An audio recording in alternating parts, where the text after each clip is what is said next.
Bitiwan mo si Betty! Ang daming bata na ang pinatay ninyo! Hindi pa ba kayo titigil? Pakawalan mo kami! Ang tapang mo, bata! Ikaw lang ang may lakas ng loob na kalabanin ako. Wala ka nang pakialam kung saan ko dadalhin ng kapatid mo. Huwag ka maglala dahil isusunod din kita. Salbahe ka! Kayo na mga kasamahan mo ang dapat na mamatay! Gusto mong ikaw na lang ang patayin ko ngayon kapalit ng kapatid mo? Itong sa'yo! Lintik ang bata ka! Ang mata ko! Ang sakit! Ayun na, Betty! Habang namimilipit pa siya sa sakit sa pagkabaw ng tinidor sa mata niya. Mga aswang sila! Kailangan natin makatakas dito! Hoy! Bumalik kayo, mga animal! Mahigpit na niyakap ni Lovely ang inang si Teresita habang nag-iimpake ng mga gamit. Ayaw man itong mawalay sa mga anak, ngunit ang pagtatrabaho sa ibang bansa ang tanging paraan upang makaahon sila sa kahirapan. Nay, buo na po ba ang desisyon mong umalis? Dito na lang po kayo, Nay. Tutulungan po namin kayo ni Betty sa pagtatrabaho.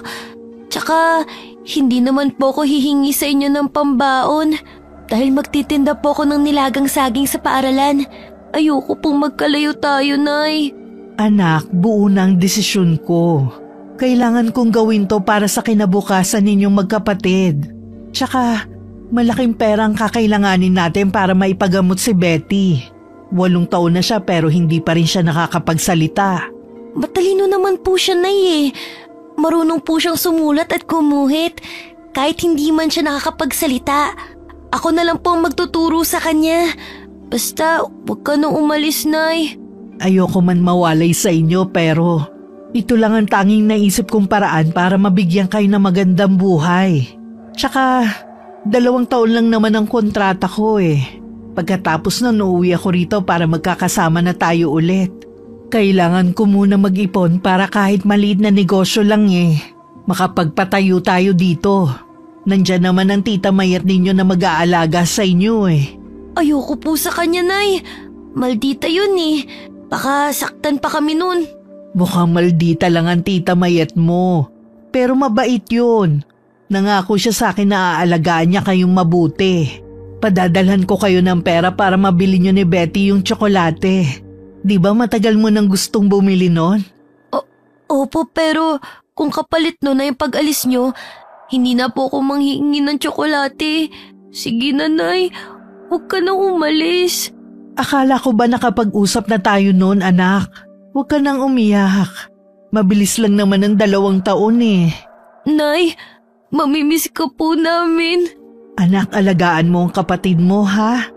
Huwag kayong pasaway sa tita Mayet mo at bigyan siya ng sakit ng ulo, ha?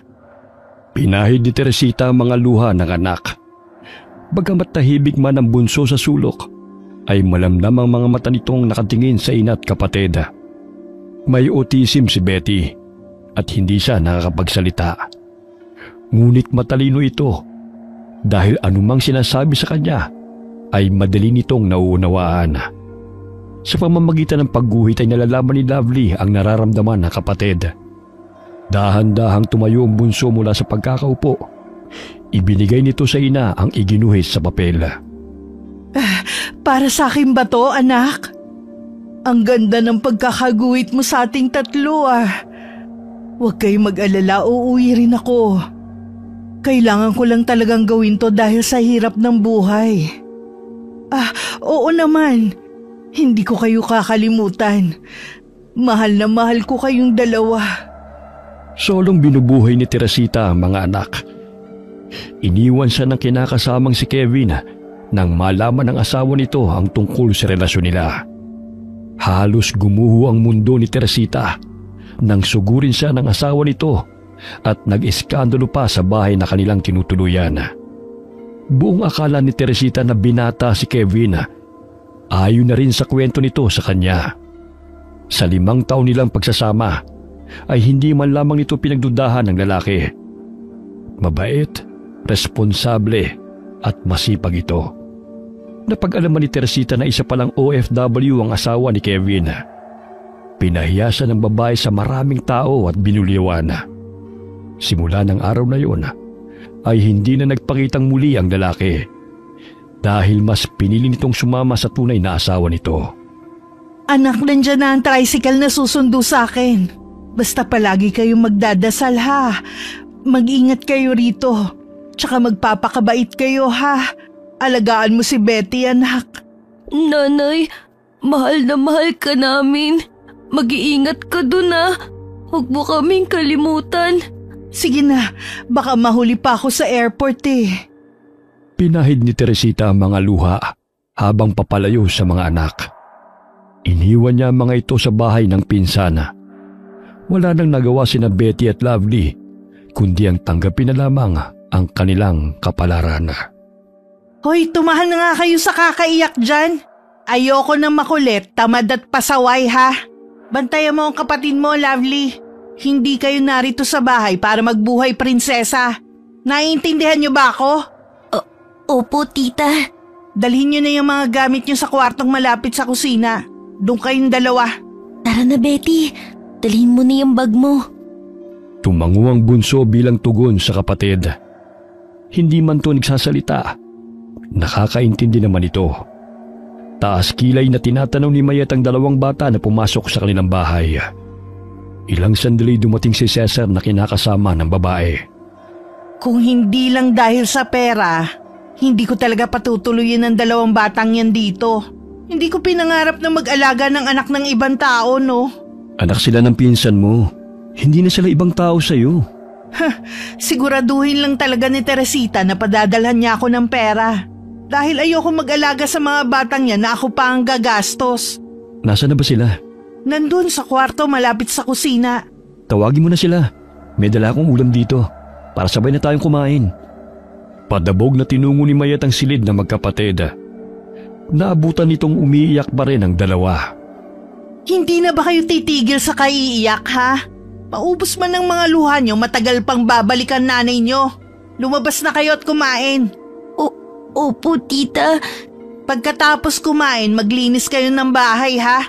May pupuntahan kasi ko eh. Halika na, Betty. Huwag ka nang malungkot. Uuwi rin si nanay. Puro na lang drama. Kakain ba kayo o hindi? Nandyan na po, tita. Wala pang anak sina Mayet at Cesar. 10 taon na silang nagsasama. Gusto na rin ng lalaki na magkaanak. Ngunit may sakit sa matres si Mayet. Dahilan na mahirapan ito magbuntis. Ginugol nito ang panahon sa pagsusugal kasama ang mga kaibigan. Dahilan na naging sanhi ng kanilang pag-aaway. Ngunit kahit matigas ang ulo ng babae, ay hindi pa rin ito nagagawang iwan ni Cesar. Dahil labis ang pagmamahal ito sa kinakasama. Nasaan na ba ang tita nyo? At ba't kayong naglalaba? May pupuntahan daw po, tito. Pero kaya naman po namin ni Betty na gawin to eh. Tsaka katatapos din naming magligpit ng mga kalat.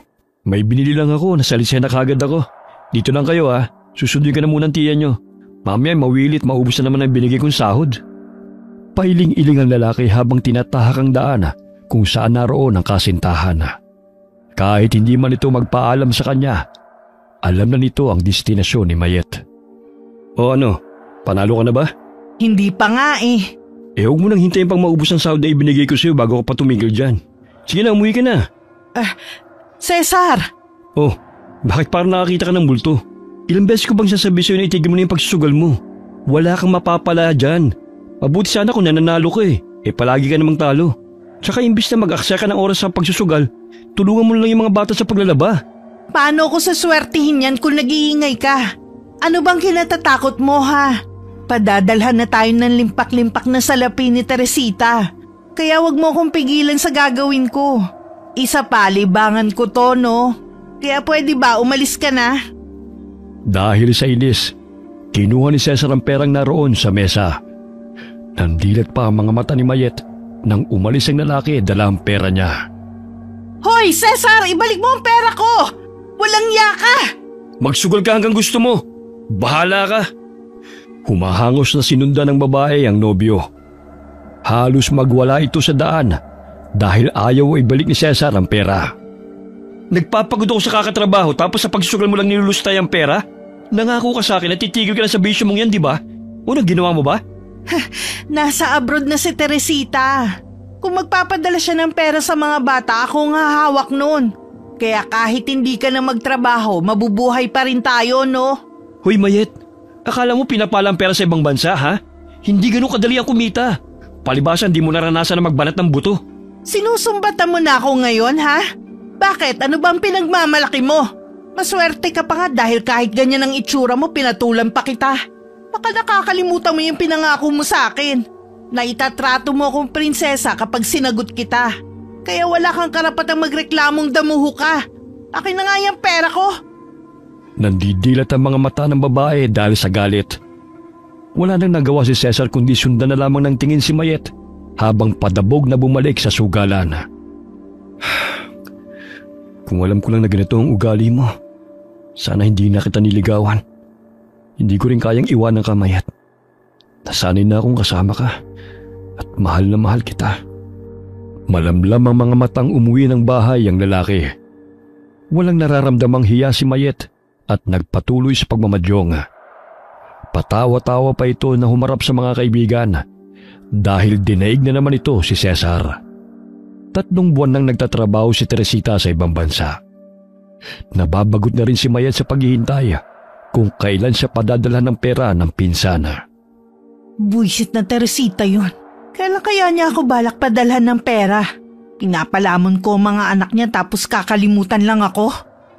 Napahinto siya sa pag-iisip nang tumunog ang kanyang cellphone. Halos mabulsa sa kanyang inuupuan nang mabasa ang mensahe.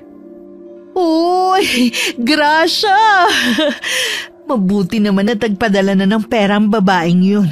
Kung hindi, sa kalsada na pupulutin ng mga anak niya. Ilang sandali pa'y tumunog ang cellphone nito. Tumatawag si Teresita, kaya agad niya itong sinagot. Malumanay ang kanyang boses na nakikipag-usap sa pinsana. Animoy anghel kapag pera na ang pinag-uusapan. Maya-maya ibinigay nito ang cellphone sa 2 bata upang makausap ng mga ito ang kanilang ina. Nanay, kamusta po kayo riyan? Miss na namin kayo ni Betty. Ayos lang naman, anak. Pasensya na at medyo natagalan ang pagpapadala ko ng pera, ha? Medyo bago pa kasi ko rito, anak eh. Si Betty, kumusta? Inaalagaan ko po siya, tsaka ang galing pa rin niyang gumuhit. Alam mo ba, Nay, madalas niya akong ginuguhit. Ipapakita raw niya sa'yo kapag nakauwi ka na. O sige na, anak. Sa susunod na ulit ako tatawag, ha?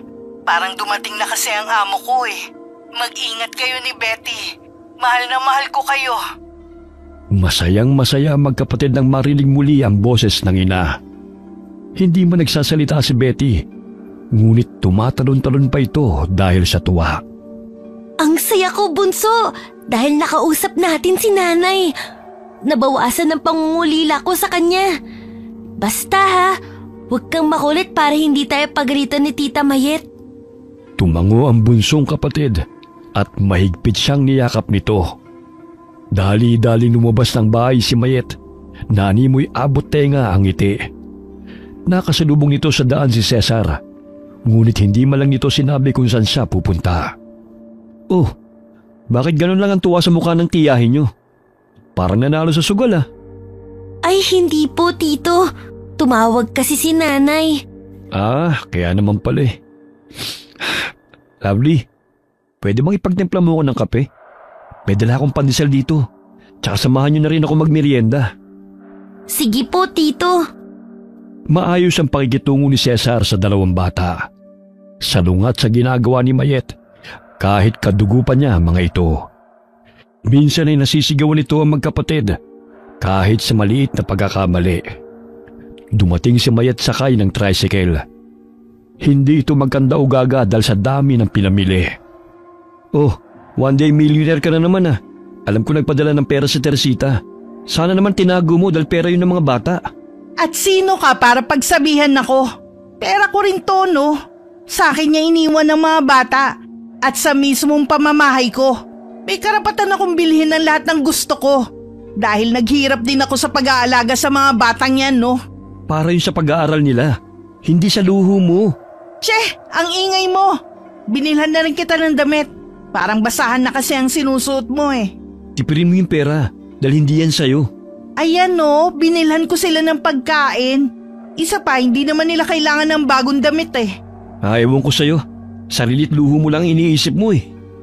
2 supot ng biskwit at tinapay ang binigay nito sa mga bata. Ni hindi man lamang nito binilhan ng bagong damit at tsinelas sa magkapatid. 3 buwang sunod-sunod na pinadalhan ng pera ni Teresita ang pinsana upang maibili ng mga gamit ang mga anak sa eskwela. Ngunit iilang piraso lang ang binibigay ni Mayat sa mga bata at napupunta lamang sa bisyo at luho nito. Bagamat ang kasiyahang naramdaman ay pansamantala lamang, natigil ang pagpapadala ni Teresita ng pera. Hindi alam ni Mayat kung ano ang dahilan. Lingid sa kanilang kaalaman na minamaltrato ng babaeng amo si Teresita dahil sa pinagseselosa nito. Ilang buwan nang hindi nagpapadala ng pera ang buwisit na Teresitang yun ah. Hindi pwedeng ako pa ang gagastos para sa mga anak niya. Tita, tumawag na po ba si nanay? Tumahimik ka nga. Alam mo, naririndi na ako sa kakulitan mo eh. Tsaka patigilin mo sa pag-iyak niyang abnormal mong kapatid. Dahil kung hindi, puputulin ko na talaga yung dila niya. Humihikbing nilapitan ni Lovely ang bunsong si Betty. Niyakap niya ito upang tumahan na sa kaiyak. Betty, gusto mo bang pumunta sa burol? Doon na lang muna tayo. Parang kapiling din natin si nanay dahil doon tayo madalas na nagpipiknik, diba? Tumango si Betty bilang tugon sa sinabi ng kapatid. Tumayo ang bata bitbit ang papel at lapis nito. May malilit na uling din itong inilagay sa plastik. Nang makarating sa burol, ay agad na umupo ang dalawa. Ano na kayang nangyari kay nanay? Bakit hindi na siya tumatawag? 4 na buwan nang hindi natin siya nakakausap eh. Alam mo, Betty, miss na miss ko na si nanay. Napasulyap si Lovely sa matandang lalaki na itinuro ng kapatid. Ipinakita nito kay Lovely ang kanyang iginuhit. Betty, ang galing mo ng gumuhit ah. Parang hindi ordinaryong lapis lang ang gamit mo. Ipinakita nito sa kapatid ang uling, kung saan gusto nitong sabihin na yun ang ginamit ito sa pagguhit. Agad namang naintindihan ni Lovely. Oh, mga bata, kumusta na kayo? Matagal din kayong hindi napagawi rito ah. Oo nga po, Lolo. Kasi po sa bahay na kami ni na Tita Mayat nakatira. Sa ibang bansa kasi nagtatrabaho ngayon si nanay. Pero ilang buwan na siyang hindi namin nakakausap. Lolo, baka may masamang nangyari na po sa kanya. Naku anak, ipagdasal na lang natin na sana'y hindi yun mangyari. Natatakot lang po kasi ako, Lolo. Wala na nga po kaming kinagis ng ama. Tapos malayo pa si nanay. Alam mo, Ining, mabigat din sa kalooban ng iyong ina na iwanan kayo. Kaso nga lang, dahil sa hirap ng buhay, ay nagawa niya ang bagay na yon. Kumusta na ba itong si Betty? Nakakapagsalita na ba? Hindi pa po, Lolo. Yun din ang rason kung bakit gusto makapag-ipon ni nanay. Dahil gusto niyang ipagamot si Betty. Hindi man nakakapagsalita si Betty, magaling naman siya sa ibang bagay. Naku, ang galing nga niyang gumuhit oh. Parang ako to ah. Gamit pa niya ang uling. Bahagyang tumingala si Betty kay Lolo Danny. Iginuhit nito ang isang matandang lalaki na may bitbit na basket. Nakasuot ng sombrero at tanging nakayapak. Napakamalikhain ni Betty, Ining. Huwag mo siyang pabayaan dahil kailangan niya ang tulong mo. Sa kondisyon ng kapatid mo'y kailangan niya ng atensyon. Ilayo mo siya sa mga taong mapanakit dahil mabilis siyang natututo. Baka kapag napadala siyang karahasan at puro negatibo ang naririnig niya sa paligid, ay susundin niya yon. Kaya gabayan mo siya at palaging kausapin. Opo, Lolo. Ay, siya nga pala. May dala akong dalandan dito, ibinigay ni Roqueta. Nagpagamot kasi ang manugang niyang buntis. Lolo, nanghuhula din po ba kayo? Bukod sa pagiging albularyo? Bakit mo naman naitanong yan? Gusto ko kasing malaman kung ano nang nangyari kay nanay eh. Nanggagamot lang ako, anak. Hindi ako manghuhula. ipagdasal na lang natin ang kaligtasan ng nanay ninyo upang gabayan siya ng Panginoon. Sana ligtas si nanay. Sana walang masamang nangyari sa kanya. Sa pamamagitan ng pagguhit, doon inilalabas ni Betty ang gusto nitong sabihin. Namangha si Lolo Danny dahil sa kakaibang talento ng bata. Sinamahan ng matandang manggagamot ang magkapatid sa burol. Ramdam nito ang lungkot ng dalawang bata. Ngunit kahit papano'y ngumingiti na ang dalawa habang kinakausap niya ang mga ito. Samantala, malayo pa lamang ay nakapamewag na si Mayet. Nakataas pa ang isang kilay nito na sinalubong ng tingin ng magkapatid habang papauwi. Saan kayo nang galing? Kanina ko pa kayo hinahanap pa. Pumunta lang po kami sa burol, tita. Aba, may panahon pa kayong mamasyal. Samantalang walang tubig sa banyo. Sige, magigib kayong dalawa. Ang tatamad nyo. Uunahin pa talaga ang lakwatsa. Kinutusan ni Mayet sina Lovely at Betty. Hindi nito napansin ang matandang lalaki na nakasunod sa mga pamangkin. Huwag mo namang saktan ng dalawang bata. Hindi ganyan ang tamang pakikipag-usap sa kanila. Mababait ang mga yan. Kaya alam kong mapagsasabihan naman sila, Ineng. Hoy, tanda! Huwag mo nga akong turuan sa pagdidisiplina sa dalawang palamunin na to. Wala kang pakialam. At sino ka naman para turuan ako sa gagawin ko, Aber? Kaibigan nila ako. Kausapin mo ng mahinahon ng mga bata. Huwag mo namang bulyawan sa maraming tao. Hoy, Lolo! Hindi ko kailangan ng pangaral mo. Alam mo bang naging pabigat na ang dalawang batang yan sa buhay ko, ha? Hindi na sila sinusustentuhan ng kanilang ina. Kaya ako na nagpapalamon sa kanila. Alam nga namang magbuhay prinsesa ang mga yan. Sige na, umalis ka na nga. Nabubuisit ako sa pagmumukha mo eh. Hinay-hinay ka sa mga salitang pinapakawalan mo. Dahil maari mong ikapahamak yan. Tse! Ang dami mo pang kinukuda. Pakailamero kang matanda ka. Inirapan pa ni Mayet si Lolo Danny bago nito tinalikuran. Malalim na buntong hininga na lamang ang ginawa ng matanda dahil sa kabastusan ng babaeng kanyang kausap. Umuwi na rin ito matapos na ihatid ang dalawang bata. Hoy, Lovely! Ano pang tinitingin-tingin mo riyan? Bilisan mo na ang kilos, magigib na kayo. Mabuisit na mga bata, pabigat! Mainit na naman yung ulo mo. Bakit na naman ba? Ang tatamad kasi ng mga batang yan eh. Kung saan-saan pa naglakwatsa, wala ng tubig sa banyo. May tubig ba sa galon? Nandun lang naman sa labas ng bahay ah. Ako pa talaga ang pagbubuhatin mo, ha? Hay nako, paano lang kung wala ako at mga bata rito? Hindi ka na maliligo? Konting bagay lang iuutos mo pa. Banatin mo rin yung mga ugat mo. Hindi yung puro sugal at pagpapaganda lang ang inaatupag mo. Hindi nagrereklamo magkapatid kahit nabulyawan man sila ng tiyahin. Ibang-iba na ang trato ni Mayet sa kanila. Simula nang maputol ang pagpapadala ng pera ni Teresita. Nadestino si Cesar sa Pampanga. Forma ng kanyang trabaho. Kaya't minsan na lamang ito umuwi sa bahay na tinutuluyan nila ni Mayet. Ayaw namang sumama ng babae sa kanya kung saan siya nakadestino. Hoy! Gumising na kayo dyan! Alas 7 na ng umaga, hindi pa kayo nakakapagluto ng almusal. Wala na rin mga kahoy na panggatong. Kaya maghanap kayo, mga buiset. Betty, gumising ka na. Teka, nilalagnat ka. Tita Mayet, may lagnat po si Betty. Eh ano naman ang pakialam ko sa kanya? Wala akong perang pampagamot dyan sa kapatid mo. Bahala kayo sa buhay nyo. Dali-daling bumangon si Lovely upang sundin ang ipinag-uutos ng tiyahin. Nang maluto na ang pagkain, ay hindi man lamang sila inilok nito upang kumain. Anong tinitingin-tingin mo riyan? Tita, pwede po bang makahingi ng pagkain? Kahit na konti lang para po kay Betty. Maghintay kayo kung kailan ako matatapos dito.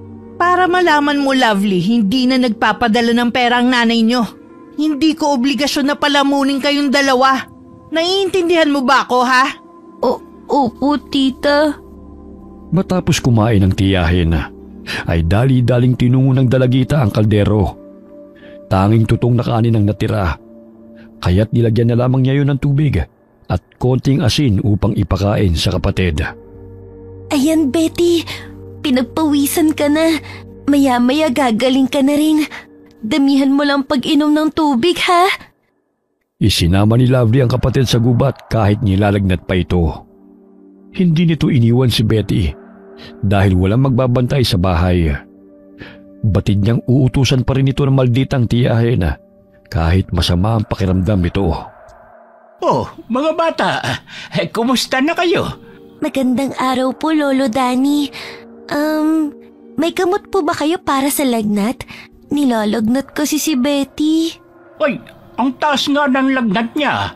Bakit mo pa siya isinama rito sa gubat, Ineng? Wala po kasing magbabantay sa kanya eh. Isa pa, kung iiwan ko siya sa bahay, natitiyak kong uutusan lang din siya ni tita at sasaktan pag hindi siya sumunod. Hindi pa rin ba nagbabago ang trato ng tiyahin niyo sa inyo? Sinasaktan pa rin ba kayo? Palagi na po siyang galit, Lolo. Tsaka, pinahinto na niya kami sa pag-aaral.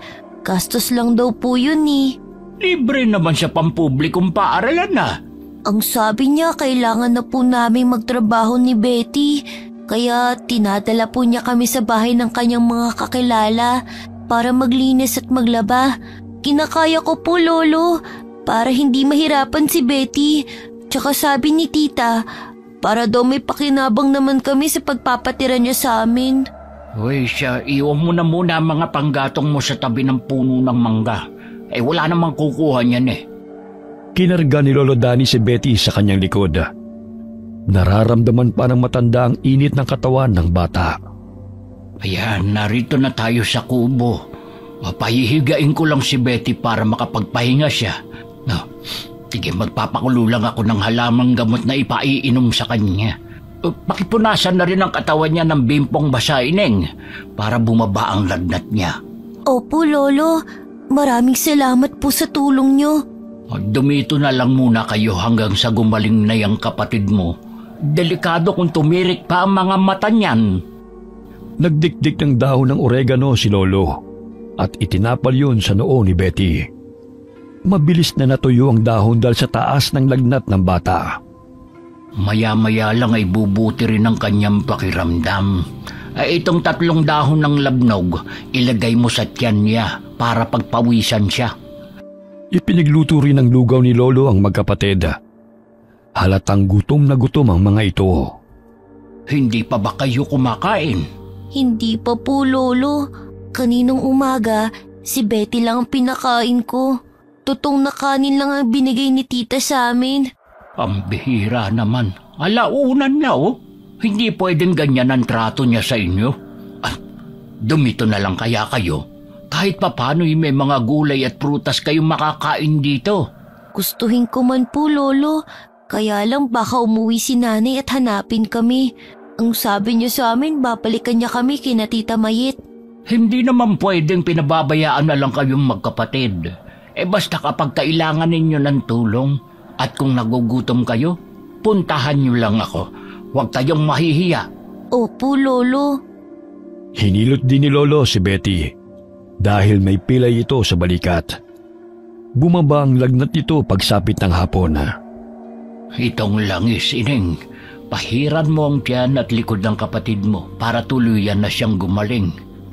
Magagamit mo rin yan kapag masama ang pakiramdam mo. Sige po, Lolo. Itatago ko na po to. Sige, ihahatid ko na kayo. Mamaya mapano pa tong kapatid mo sa daan. Pagpahingahin mo muna siya, ha? Bawal mo nang maglaro at magbuhat ng mabibigat. Masusunod po, Lolo. Ako na magdadala ng mga panggatong na kinuha ninyo. Ay, ang hirap talaga kapag walang mga magulang na mag-aalaga. Lo, pwede mo ba akong turuan na gumawa ng mga halamang gamot? Bakit naman? Para po maibenta kami ni Betty at magkapera. Yung kaibigan kasi ni Tia masakit ng kasukasuan. Naubusan siya ng langis sa pinapahid sa kanyang rayuma. Baka pwede ko siyang bentahan. Nakakatuwa ka talagang bata ka. Ay sige, tuturuan kita. Bago yan, umuwi na muna kayo. Baka hinahanap na kayo ng tiyahin ninyong galit sa mundo. 5:30 nang dumating ang magkapatid sa bahay ng tiyahin. Wala ito roon, kaya pumasok sila ng bahay bitbit ang dalang panggatong. Binigyan din sila ng matanda ng saging upang may makain.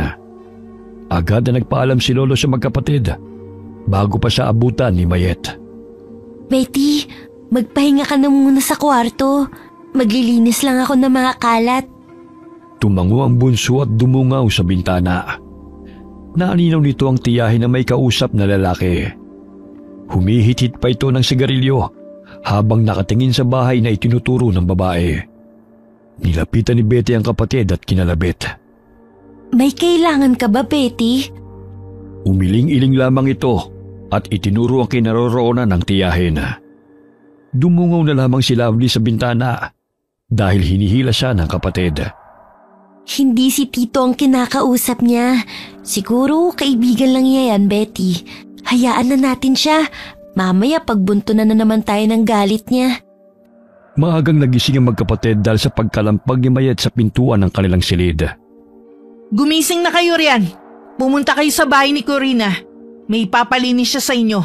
Bayad na yun kaya hindi pwedeng tatamad-tamad. Pero tita, hindi pa masyadong magaling si Betty.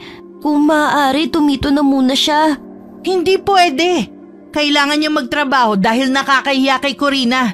Binayaran na niya ako kahapon. Kaya kailangan yung pagtrabahuhan yon. Dali, gumising na kayo. Pag nainis ako tatamaan kayo sa akin. Opo, tita. Maagang tinungo ni Mayet ang sugalan. Hindi pa man nakapag-agahan ay umalis na ng bahay ang magkapatid patungo sa bahay ni Corina. Naawa ang ginang sa kanila, kaya't bago sila pinalinis ng hardin ay pinakain muna nito ang mga bata. Mabuti na lang at mabait si Aling Corina. Pinakain pa tayo. Magpahinga ka na lang, Betty, ha?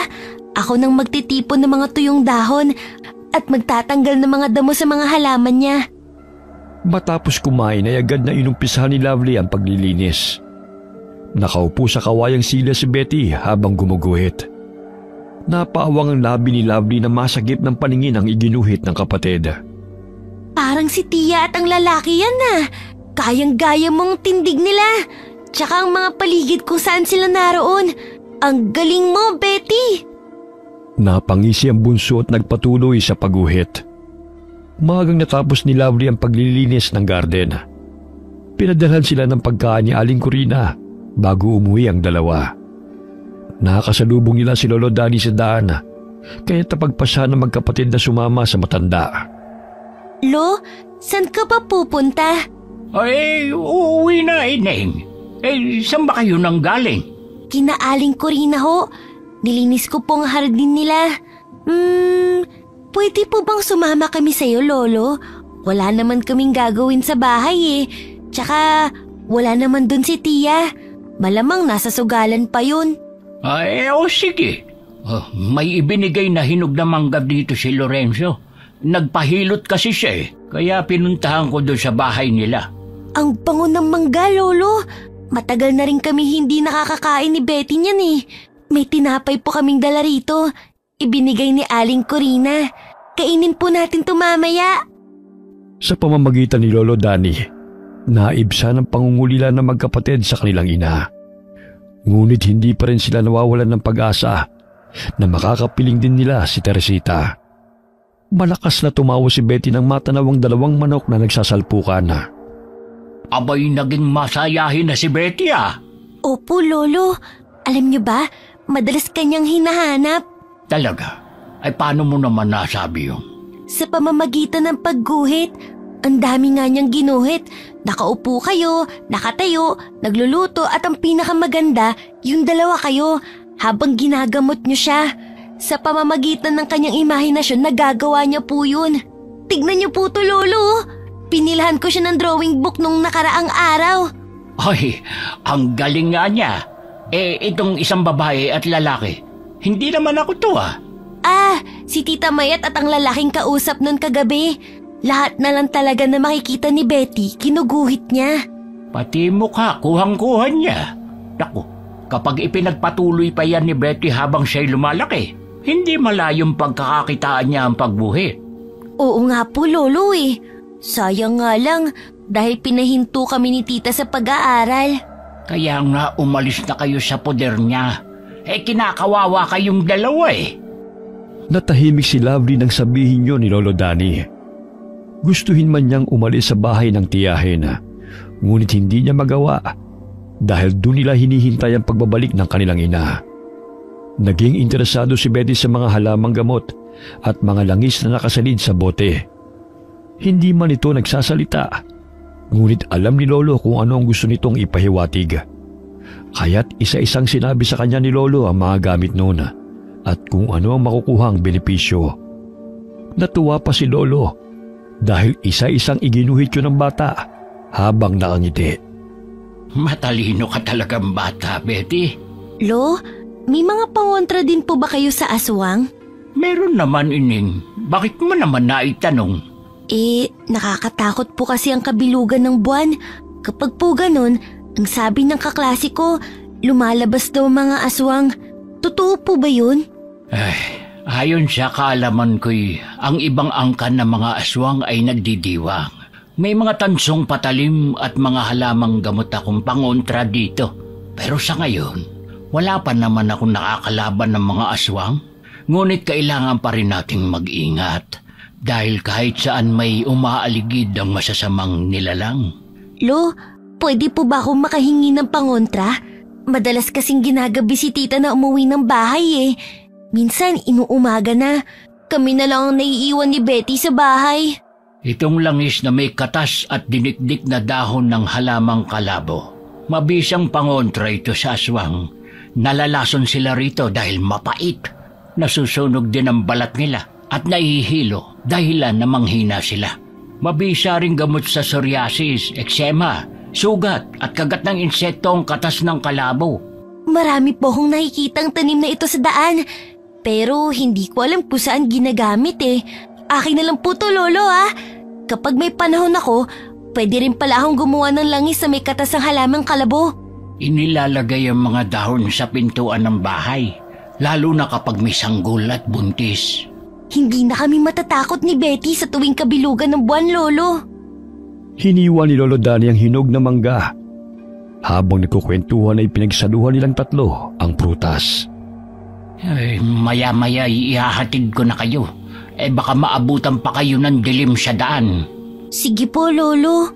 Iuwi nyo na lang tong tinapay. Sa gayon ay may kakainin kayong mamaya. At saka marami pa akong saging dito eh. Isinilid ni Lovely ang bote ng langis sa kanyang bulsa. Hapon na nang ihatid sila ni Lolo Danny sa kanilang bahay. Saglit silang napahinto nang mapansin ang itim na sasakyan sa kanilang tabi. Malayo-layo pa sila sa bahay na kanilang tinutuluyan. Anong ginagawa ng itim na sasakyan na yan dito? Lolo, may mga lalaki. Parang yung isang yun. Yung nakita namin kasama ni Tita Mayet. Pangisi silang sinalubong ng tatlong kalalakihan. Napatras si Lolo Danny at hinawakan ng dalawang bata upang lumayo sa naturang lugar. Napangisi pa ang mga ito at sila'y hinabol. Lolo, bakit nila tayo hinahabol? Ano pong kailangan nila sa atin? Hindi ko rin alam. Ngunit nararamdaman kong may masama silang balak. Hoy! Tanda! Kahit tumakbo ka man, maaabutan ka pa rin namin! Lolo, papatayin nila tayo, may mga baril sila! Malayo pa sila sa mga kabahayan at walang napapadaan na mahihinga nila ng tulong. Hinablot ng dalawang lalaki sina Betty at Lovely, habang isa naman ay sinuntok si Lolo Danny sa muka, dahilan na matumba ito sa lupa. Saan ninyo dadalhin ng mga bata? Wala ka ng pakialam, tanda. Tumahimik ka kung ayaw mong pasabugin ko yung bungo mo. Huwag mo nang iputok yung baril. Maya-maya'y makaagaw pa yan ang pansin sa mga tao at mapurnada pa ang ating plano. Tara na! Hayaan na lang natin ang matandang yan. Iwan niyo kami! Lolo! Tulong! Bitiwan niyo sila! Saan niyo sila dadalhin? Tinadyakan ng isang lalaki sa tagiliran si Lolo Danny habang nakahiga sa lupa. Gusto man itong tulungan ng mga bata, ngunit hindi nito magawa dahil sa sakit ng pambubugbog sa kanya. Dahil sa pagpupumiglas, nabitiwan ni Betty ang drawing book at nahulog sa lupa. Pinasok sila ng mga kalalakihan sa loob ng itim na van at pinaharurot ang sasakyan. Iniwan nilang namimilipit sa sakit ang matanda. Saan niyo kami dadalhin? Pakawalan mo kami! Tumahimik ka! Bayad na kayo! Kaya hindi na kayo makakatakas pa! Bayad? Bakit? Huwag ka nang marami pang tanong. Itiko mo na lang yung bibig mo. Kung ayaw mong gilitan kita na leeg, tularan mo na lang tong kapatid mo na tahimik. Umaago sa mga luha sa pisngi na magkapatid. Kahit anong gawin nilang pagpupumiglas, ay hindi sila makalabas ng sasakyan. Kinalampag nila ang salamin ng van nang makitang nakatayo sa gilid ng daan ng tiyaheng si Mayet. May dala itong sobre. Pangisipa itong tinatanaw ang papalayong sasakyan. Para naman mapakinabangan ko kayo. Sa wakas nakahawak din ako ng limpak-limpak na salapi. Grabe ang dami nito. Umuwi ng bahay si Mayet na animoy walang ginawang masama. Ibinenta nito ang mga pamangkin sa lalaking miyembro ng sindikatong kumikidnap ng mga bata. Nakilala nito ang lalaki sa sugalan kung saan malaki ang tinatayang pera. Gayunpaman, walang kaalam-alam si Cesar sa ginawang pagbenta ni Mayet sa mga pamangkin. Pagdating ng bahay, inilatag nito ang mga perang papel sa kama at hinigaan ito. Nakahiga rin ako sa salapi.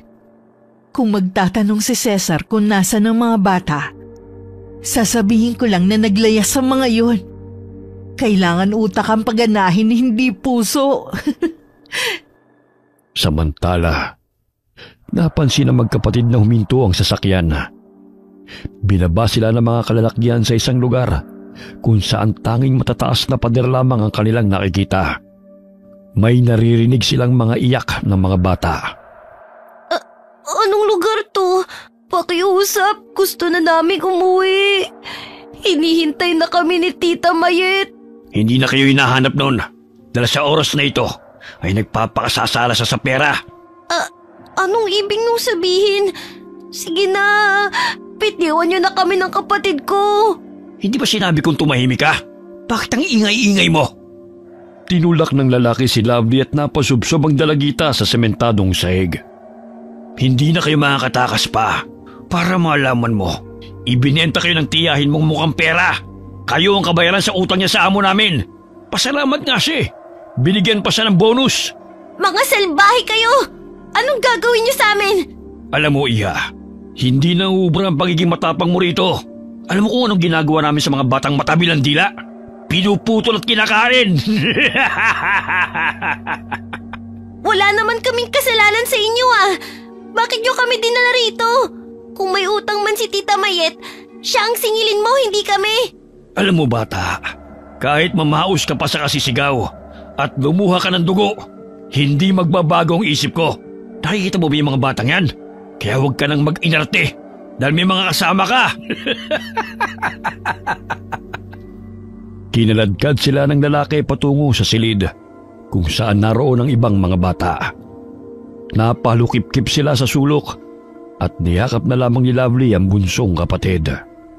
Betty, hindi ko na alam kung anong nangyayari at kung anong kailangan nila sa atin.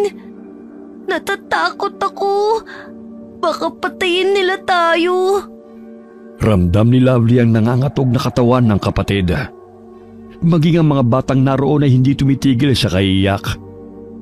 Ilang sandali isinarado ng lalaki ang pintuan at nilisan ng naturang silid. Humahangos na humingi ng tulong sa mga tao si Lolo Danny. Pumutok ang kanyang labi dahil sa lakas ng pagkakasuntok sa kanya ng lalaki.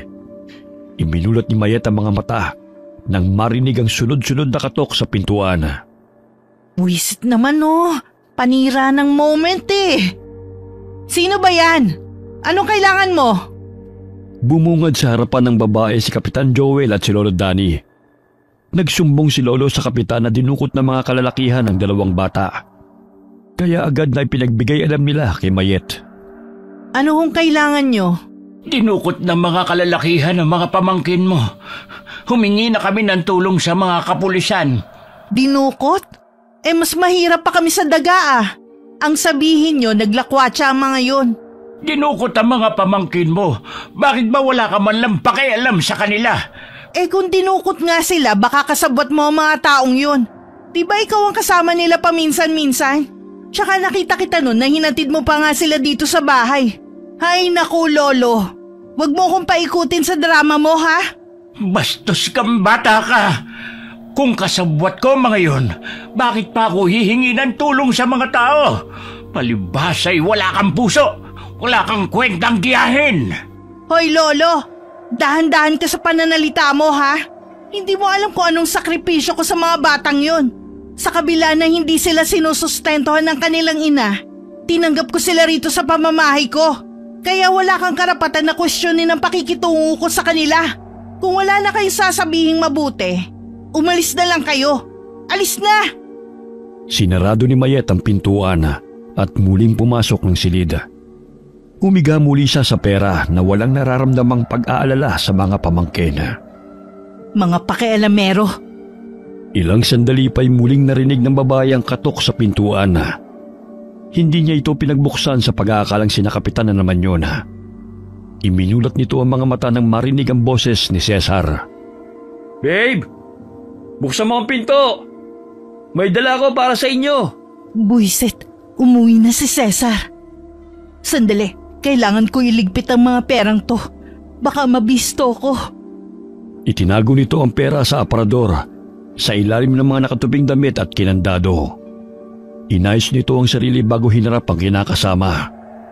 "Oh, bakit ang tagal mo?" Nagbanyo pa ako eh. Hindi ka man lang nagpasabi na uuwi ka. Sana man lang naipagluto kita ng makakain. Marami akong pasalubong sa'yo. Pasensya ka na't matagal din akong hindi nakauwi Sobrang busy kasi mahal Nasaan yung mga bata? May binili ako para sa kanila. Ewan ko, hindi na umuwi Siguro naglayas. Mga maldita, hindi mapagsabihan. Naglayas? Hindi naman nila magagawa yun At saka mabait sila at pagsasabihan. Hindi na nga umuwi, anong gagawin ko? Kung ayaw nilang manirahan dito, di hindi ko sila pipilitin. Alangan naman habulin ko pa sila. Lalo na yung si Betty, lumalala na talaga ang ugali. Mapapansin ang pagkadismaya sa mukha ni Cesar. Alam nitong hindi magagawa ng mga bata na maglayas. Maliban na lamang kung pinagmalupitan na naman ito ni Mayet. Baka sinaktan mo na naman. Pwede ba wag mo akong sisimulan? Di ba nangako ko sa'yo na hindi ko na sila sasaktan? Ginawa ko naman Ako na nga ang nag-a-adjust para sa kanila Kahit pamamahay ko to, malalaki na sila. Hindi ko nahawak ang utak ng mga yon. Nag-aalala lang naman ako. Tsaka bali-balita na rin kasi ang pagkawala ng mga kabataan. Delikado ng panahon ngayon. Sige na, kumain na muna tayo. Ikaw na lang, busog pa ako. Padabog na tinalikuran ng babae si Cesar at pumasok na ito ng kwarto. Ngunit napangisi ito ng tumalokbong ng kumot. Hinding-hindi nyo na sila makikita. Nakakabuisit ang mga batang yun. Lalong-lalo ng abnormal na si Betty. Sa tuwing naririnig ko ang iyak niya, naririnde ko. Hindi ko sila kailangan. Mas importante sa akin ng pera. Wala ngang pakialam ang sarili nilang ina Ako pa kaya nagsahin lang nila sa pinsan? Kalaunan nalaman ni Cesar mula kay Kapitan ang isinumbong ni Lolo Dani. Nagpatulong na rin sila sa kapulisan upang hanapin ang dalawang bata. Hindi naglaya sa mga bata, kundi dinukod daw sila ng mga lalaking sakay ng itim na van. Wala ka man lang ginawa para hanapin ang mga pamangkin mo? Anong gusto mong gawin ko? Umiyak ng buong araw at parang baliw na maghahanap kung saan? Hoy Cesar, hindi ko sila anak. Nakikituloy lang sila rito sa pamamahay ko. Kaya wala akong obligasyon na bantayan sila oras-oras. Yung matandang lalaki ang tanungin nyo. Dahil siya ang madalas na kasama ng mga bata. Ayun siya Baka kasabot nga siya Pinuntahan ni Cesar si Lolo Dani upang kausapin at tanungin tungkol sa nangyari. Tignan mo itong ginuhit ni Betty. Pinakita nila ito sa akin bago sila dinukot. Malakas ang kutob ko na ang lalaking ito ay may kinalaman sa pagkawala ng mga bata. Totoo ba, Lolo? Sinabi ko na sa kapulisan ng tungkol dito. Mapapansin ang pagkayamot sa mukha ni Cesar nang napasulyap kay Mayet na nooy kumakain. Ni wala man lang itong pag-aalala sa mga pamangkin. Ilang sandali pa ay may 2 pulis na paparating at tinungo ang bahay ni Mayet. Dahil sa sumbong ni Lolo, ay gusto ring kausapin ng mga pulis ang babae. Wala akong kinalaman sa pagkawala ng mga pamangkin ko, no? Bakit niyo ako huhulihin? Hindi ka nila huhulihin. Tatanungin ka lang nila. Ganun pa rin yun, dahil isasama nila ako sa presinto. Yang matandang lalaki na yan ang hulihin nyo. Dahil siya ang palaging kasama ng mga bata. Hindi ako, ano ba? Tignan mo ang iginuhit ng pamangkin mo. Ikaw ito, kuhang-kuha niya. Tsaka ang sabi pa ni Lovely, itong lalaki ay nakita nila, nakausap mo. Paano mo maipapaliwanag ito? At alam mo ba, Ineng, ang dumukot sa magkapatid at ang nambugbog sa akin ay balbasyarado rin, katulad ng lalaking nasa larawan. Wala akong kinalaman dyan, kaya tantanan niyo ako. Hindi ka naman ikukulong kagad ng mga pulis kung wala kang kinalaman. Gusto lang nilang linawin. Sasamahan kita. Hindi kita pababayaan. Labag man sa loob ni Mayet na sumama sa presinto upang imbestigahan, ay wala na siyang nagawa. Nagsinungaling siya at sinabing nagtanong lang ang lalaki kung saan ang daan papuntang San Miguel dahil doon patungo ang mga ito. Tagaktakang malamig na pawis ni Mayet habang kinakausap siya ng mga pulis. Samantala, 2 batang malulusog ang hinila ng 2 lalaki. Saan niyo sila dadalhin? Anong gagawin niyo sa kanila? Tumahimik ka! Ang ingay mo! Manong, pakawalan mo na kami. Pangako, hindi po kami magsusumbong. Hoy bata! Hindi mo kami madadala sa pagmamakaawa mong yan. Hindi na kami tinatabla ng awa dahil mas iniisip namin ang pera at laman ng sikmura. Sinampal ng lalaki si Lovely at itinulak. Dahilan para tumama ito sa pader. Nasugatan ang ulo ng dalagita. Kaya't dali-dali niyang kinuha ang bote ng langis sa kanyang bulsa at pinahira ng sugat. Pasinghot-singhot ang lalaki nang maamoy ang aroma na nanggaling sa langis na may sangkap ng halamang kalabo. Anong amoy yun? Saan yun nanggagaling? Bakit nakakahilo? Nahihilo siya sa amoy ng langis. Hindi kaya mga aswang sila katulad ng sinabi ni Lolo? Kailangan ko tong ingatan dahil itong magiging sandata namin upang makatakas. Pero ang dami nila at ang tataas ng pader. Hindi kami basta-basta makakalabas dito. Aray, sumasakit na ang ulo ko. Hindi ko makayanan ng amoy. Buwisit ang mga batang to ang babantot. Kailangan nilang maligo para malinis sila kung kakainin. Lumabas ng silid ang lalaki. Naaninag ng magkapatid na naduduwal pa ito dahil sa matinding pagkahilo. Betty, huwag kang lalayo sa akin ha. Kailangan nating makatakas dito. Dahil hindi sila pangkaraniwang tao. Mga aswang sila. Siguro tinukot nila tayo upang gawing pagkain. Hoy bata, saan ka pupunta? Tatakbo ka pa ha? Betty, huwag mo silang tingnan. Nagulat silang lahat nang makitang sinaksak ng lalaki ang batang tumakbo palabas ng silid. Bukas ang pinto, kaya yun ang naisipan nitong paraan upang tumakas. Kumalat ang dugo sa sahiga at hinila siya ng lalaki nang bumulagta na ito. Kayong lahat, itong kahihinatnan ninyo kapag nagtangka kayong tumakas. Betty, patay ng mga bata. Mga salbahe sila. Mahigpit na niyakap ni Lovely ang kapatid. Napalukip-kip sa sulok ang mga batang naroon. Lahat ay takot. Kumalas sa pagkakayakap si Betty sa kapatid. Tumayo ito at tinungo kung saan naroon ang dugo. Walang emosyon at pigil ang pag-iyak.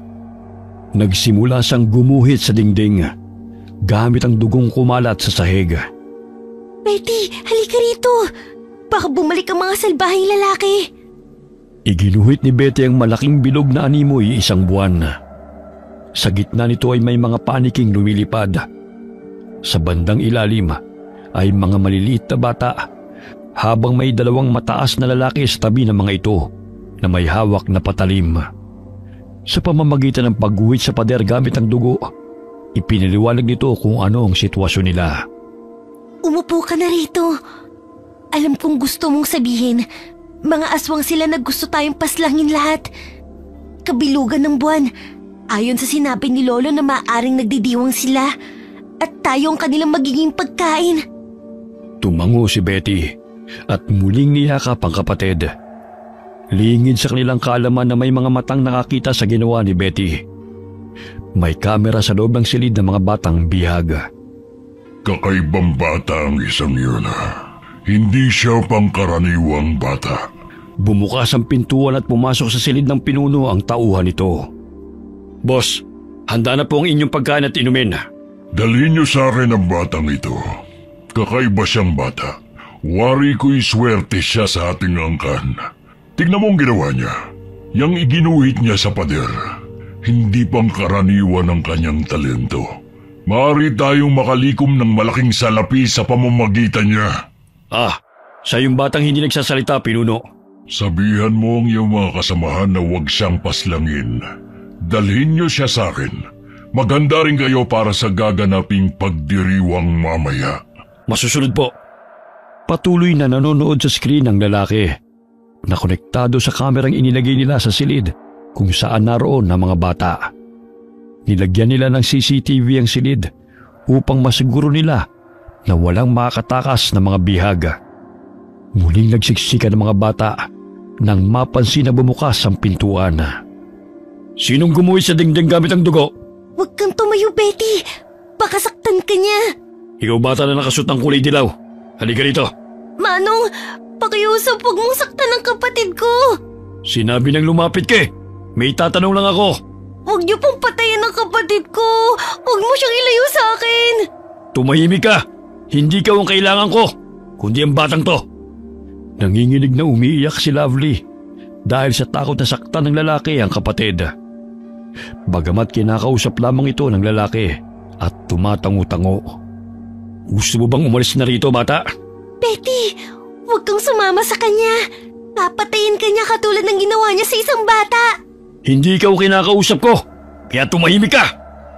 Nilapitan nito si Lovely at mahigpit na pinisil ang pisngi. Itinulak pa niya ang dalagita, dahilan para mapasubsob ito sa sahig. Samantala, hinila nito si Betty palabas ng silid at dinala sa kanilang pinuno. Walang susi ang bawat pintuan at tanging pinipindot na numero lamang sa gilid upang bumukas yun. Sa tuwing ginagawa yun ng lalaki, ay tinitignan siya ni Betty. Ikaw pala ang batang magaling gumuhit. Alam mo bang ang husay mo? O ito, kumain ka muna ng pasta. Alam kong nagugutom ka na eh. Walang emosyon na kumain si Betty at tila walang pakialam sa mga lalaking nag-uusap. Matapos kumain ay itinago nito ang tinidor sa bulsa.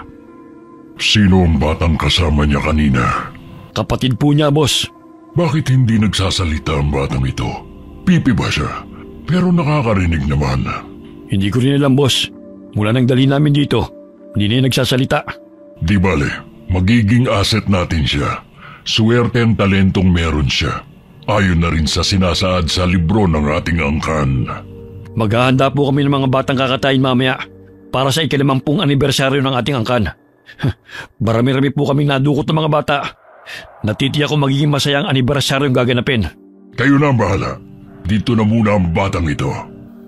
Mayayaman ang lahi ng mga aswang na dumukot sa mga bata. Taon-taon ay nagdidiwang sila sa tuwing sasapit ang kanilang anibersaryo. Ngunit sa pagkakataon na yon, ay enggranding handaan ang gaganapin. Upang mapanatili ang makinis na balat at maiwasan ang pagkulubot ito, ay umiinom sila ng sariwang dugo ng mga bata. Karamihan sa kanila ay may mataas na posisyon sa lipunan, tulad na lamang ng doktor, abogado, sundalo at iba pa. Kinakausap ng lalaki si Betty, ngunit wala itong nakukuhang sagot sa bata, kaya hinayaan na lamang nito. Nakatulog ang pinuno ng mga aswang. Hindi nito namalayan na umalis si Betty sa kwarto at pinindot ang mga numero sa pintuan. Bigla yung bumukas na wari alam nito ang password. Animoy pusang nagkubli si Betty kapag may mga tao siyang nakikitang paparating. Bumukas ang pintuan kung saan naroon ang mga bihag. Kaya't natakot ang mga bata. sa pag-aakalang may kukunin na namang bata upang patayin. Betty? Paano mo nabuksan ang pinto? Patakbo nitong tinungo ang kinaroroonan ng kapatid at mahigpit itong niyakap. Binigay niya ang tinidor at binaduktot ni Lovely ang ngipin nun upang gawing sandata. Iniwan na naman bukas ang pintuan. Mamaya ay lalabas na naman ang mga bata.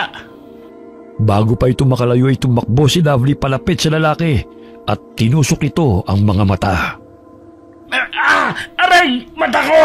Buisit kang bata ka! Bitiwan mo ko! Ang dami na ninyong pinatay! Alam kong wala kayong ititira sa amin! Napansin ni Lovely ang kamera sa ibabaw ng dingding. Kaya't sinabihan nito ang ibang bata na batuhin yon upang mabasag. Nagtulungan sila na batuhin yon ng tsinelas. Binato ng isang bata ang kamera ng damit nito. Pumalakpak si Betty nang sumabit ang damit at natakpan ang kamera. Pinagtulungang bugbugin ng mga bata ang lalaki. Hinila nila ito patungo sa kwarto. Sa tulong ni Betty, nagkaroon sila ng lakas ng loob upang lumaban. Humahangos ang lalaki dahil bumaon ang tinidor sa mata nito. May mga bantay. Kailangan nating makalabas dito. Tsaka may mga taong paparating. Sinenyasan sila ni Betty kung saan sila dapat pumunta. Dahil sa matalas ang kanyang memorya, ay nagawa nitong maalala ang pinipindot na password sa mga pintuan. Tumambad sa paningin ng mga bata ang elevator, kaya't pumasok sila roon. Hoy! Saan kayo pupunta? Buisit ang mga batang to! Paano sila nakatakas? Bilis! Bilis pumasok na kayo! Kailangan nating makalayo rito. Nandyan ng lalaki. Dahil sa pagkatarantay na pindot ng dalagita ang ground floor, nagsiksikan sila sa elevator hanggang sa bumukas yun at agad silang lumabas. Naku, ang dilim naman dito. Nasaan na ba tayo? Tsaka naaamoy niyo ba yun? Ang lansa. May narinig na pamilyar na boses si Lovely. Sumilip siya sa isang silid. Napatampal siya sa kanyang bibig nang makita ang tiyahing si Mayet na nakakadena. Pakiusap! Tulungan niyo ako! Ayaw ko pa mamatay! Tita, bakit ka nandito? Dinukot ka rin nila? Lovely, ikaw ba yan? Pakawalan mo ko rito! Sige na, maawa ka sa akin! Nakakandado, sandali lang at hahanapin ko lang ang susi. Bilisan mo, bago pa nila ako tantarin! Umiiyak na nagmamakawa ang babae sa pamangkin. Halos naliligo siya sa sariling dugo dahil sa hiwa nito sa iba't ibang bahagi ng katawan. Napatampal sa bibig ang dalagita nang makita niya ang ulong pugot at tinadtad na katawan sa malaking palanggana. Betty! Si Tito Cesar to, di ba? Pinatay siya! Mga hayop kayo! Pakawalan mo ako rito! Mga demonyo kayo, pinatay niyo si Cesar! Mga wala kayong awa! Hoy! Tumahimik ka! Kung hindi naging matabil yung dila mo, na isawalat kung sino mga kasama namin, di sana na-enjoy mo pa ngayon ang pera mo. Hindi ka kasi marunong sumunod sa usapan eh. Paano? Ako ang ikukulong ko, hindi ko sasabihin kung sino-sino kayo! Walang yaka! Hindi lang kayo pulis, mga aswang din pala kayo! Pakawalan mo ko rito, hayop ka! Diyan ka na babagay. Dinamay mo pa ang nobyo mo. Handa kang ipagtanggol. Kaya nga lang, mas nauna pa siyang mamatay sa'yo. Pakawalan niyo ako rito! Pakiusap! Nagkubli ang mga bata sa ilalim ng mesa, sa aparador at sa likod ng pintuan. Kinuha ng lalaki ang batya na naglalaman ng karne ni Cesar. Nahulog ang ulo, kaya nagpagulong-gulong ito sa ilalim ng mesa, kung saan nagkukubli ang magkapatid. Hoy! Mga bata! Anong ginagawa niyo riyan? Pinatay mo si Tito! Itong sayo! Aray! Aray! Ang mata ko! Pisit kang bata ka! Mahuli lang kita, ikaw ang susunod kong ihahain mamaya! Ito pa! Kailangan mo maghilamos! Ano yan? Parang nahihilo ako! Parang lasing na lumalakad ang lalaki at nalapnos sa mukha nito. Napasubsob ito sa malaking makina na gilingan ng karne. Nagkataon na lumabas ang isang bata na nagkukubli sa likod noon. Hindi sinasadyang masagi nito ang on, kaya't nagiling noon ang nawalang malay na lalaki. Nahilo siya sa amoy ng langis na to. Ibig sabihin, aswang din siya. Kailangan kong kalagan si tita. Habang umaandar ang makina, ay patuloy ring naging giniling ang karne ng lalaki. Napahinto lamang yun ang muling nasagi ng isang bata ang buton. Kinuha ng dalagita ang mga susi na nakasabit sa bewang ng lalaki at kinalaga ng tiyahin. Tulungan niyo ako! Kailangan nating umalis rito! Papatayin nila tayo! Pinatay nila ang tito niyo! Tayo na tita, may pintuan akong nakita. Baka yun ang daan. Aray! Dahan-dahan, Betty! Lovely! May sugat ako sa binti. Binaril ako ng pulis. Napag-alaman kong mga aswang sila. Tita, yung mga dumukot sa amin aswang din. Magkakasabwat ba sila? Oo! Nandito lang pala kayo. Pinahirapan niyo pa ako maghanap. Bakit niyo tinutulungan ng traidor na babaeng yan? Siya ang dahilan kung bakit kayo narito. Binenta niya kayo sa amin dahil walang silbi na kayo magkapatid. Tapos ngayon itatakas niyo pa siya? Mga uto-uto! Huwag kayo maniwala sa kanya. Sinungaling siya. Nag-iimbento lang niya ng kwento. Ikaw ang sinungaling. Mukha kang pera. At higit sa lahat, wala kang kwenta. Kahit anong gawin nyo, hindi kayo makakalabas dito ng buhay. Dahil lahat kayo, magiging handa sa pagdiriwang. Hindi kami papayag. Dahil ikaw ang gagawin namin giniling katulad niya. Itinuro ng dalagita ang makina kung saan nangalahati na ang katawan ng isang lalaki na naging giniling. Nandilat ang mga mata nito na nakayanan ng mga bata na pumatay. Nagbago ang anyo ng lalaki. Kumulubot ang balat nito at nanlilisik ang mga mata. Ikaw na batang pipe, inakala pa naman ni Pinuno na isa ka sa magdadala ng swerte sa aming angkan. Ngunit isa ka palang salot. Huwag mong pagsalitaan ng ganyan ng kapatid ko. Dahil hindi siya salot katulad niyo. Kayo ang salbahe. Kaya kayo ang dapat na mamatay. Ikaw na bata ka.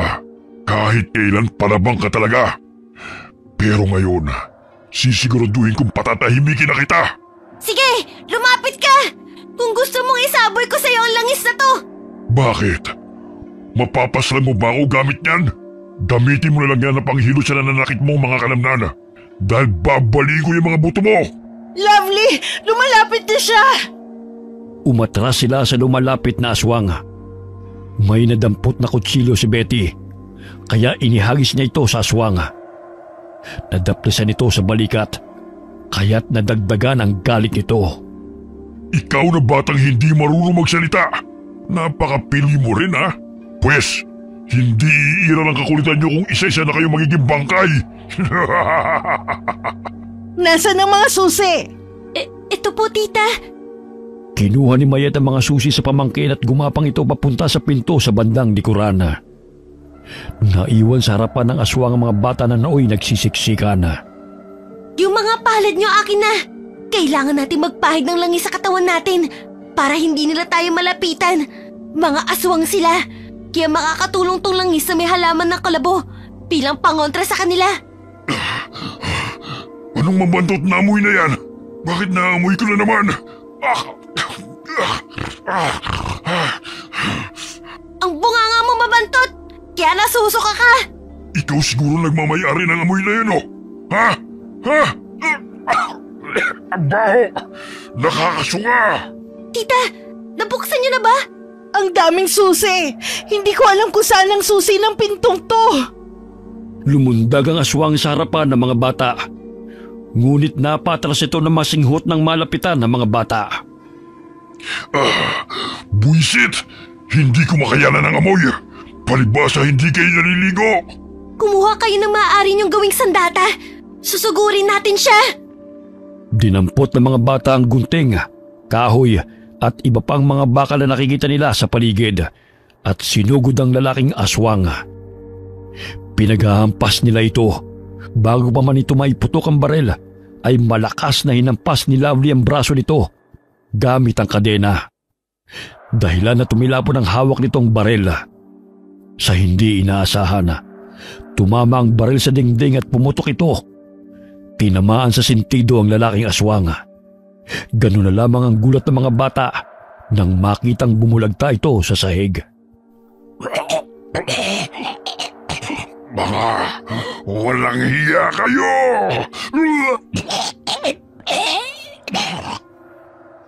Patay siya! Oo! Patay na siya! Yay! Makakatakas na tayo! Ay sa wakas, nabuksan ko rin ang pinto. Tita! Makakatakas na tayo! Saan na tayo pupunta ngayon? Kailangan natin maghanap ng sasakyan. Yun lang ang paraan para makalayo tayo rito. Ayun! May sasakyan! May mga tao, mga nakaayos at nakasuot ng disenteng damit. Pero sa likod ng kanilang kasuotan, mga demonyo nagaan yung tao. Magtago tayo ron sa mga halaman. Aligagana ang mga tauhan ng pinunong aswang habang hinahanap ang mga batang bihag na nakatakas. Buisit! Natakasan pa tayo ng mga ordinaryong bata. Tingnan mo nga ang itsura mo. Paano ka naisahan ng mga batang yun? Ang tagal mo ng trabaho ito. Lalampa-lampa ka pa rin. Ano na ipapakain natin sa mga kasosyo at mga bisita ko?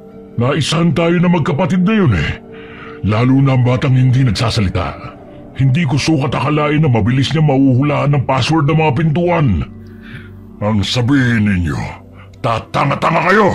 Naging kampante na lang kayo. Muntik pa tayong mabisto dahil sa babaeng nakatransaksyon ninyo. Mga palpak! Hala, hanapin niyo mga bata. Dahil kung wala kayong ihaharap sa akin, kayo ang papatayin ko. Opo, boss. Maga ang mga mata nito. Ang isa'y hindi na makakita dahil sa lalim ng sugat. Ngayon lang to nangyari. Ang tapang ng mga batang bihag. Mabubulilyaso pa ang anibersaryo dahil sa mga buwisit na yun. Paika-ikang tinungo ni Mayet ang sasakyan. Napangisi ito nang bumukas ang pintuan. Nandito pa ang susi. Sa wakas makakatakas na ako sa mga demonyong yun. Bilisan niyo! May nahanap ng sasakyan si Tita! Makakatakas na rin tayo! Hindi ko na palalampasin ang pagkakataong to. Hindi ko na sila mahihintay. Tita! Tita! Hintayin niyo po kami! Tita! Pinarurot ni Mayet ang sasakyan at iniwan ang mga bata. Napapangisi pa ito habang nilingon ang mga batang humahabol sa kanya. Pasensya na kayong mga bata. Kailangan ko lang gawin to para mailigtas ko ang sarili ko. Kumusta ka? Hindi pa rin talaga nagbabago ang ugali mo? Traidor ka pa rin! Akalain mo, iniwan mo mga bata para maisalba ang sarili mo? Pwes, wala ka pa rin takas! Aswang! Bitiwan mo ako! Akala mo talaga malulusutan mo ang iyong mga kasalanan? Ang pagtraidor mo sa aming grupo? Para lang malusutan ang ginawa mong pagbenta sa mga pamangkin mo? Malaking pagkakamali ang kalabanin kami. Patawarin mo ko. Pakiusap, hayaan mo na ako umalis. Napakaamo mo naman kung humingi ng tawad. Traidor ka! Pagewang-gewang ang kotse habang tumatakbo. Sinakal ng pinunong aswang si Mayet. Tila lumuwa ang mga mata ng babae dahil sa bumaon na matutulis na kuko ng aswang sa kanyang leeg. Ilang sandali sinakmal ng aswang ang kanyang pisngi, dahilan na malakas siyang pumalahaw. Napakasarap ng iyong dugo. Sumalpok ang kotse sa puno ng mabitiwan ni Mayet ang manibela. Malapit yun sa bangin. Bago bumaba ang pinunong aswang, ay hinalukoy nito ang laman loob ng babae at takam na kinain. Tinulak nito ang kotse sa bangin. Ilang minuto lang ay bigla itong sumabog at tinupok ng apoy. Yan ang nararapat sa mga traidor na kagaya mo.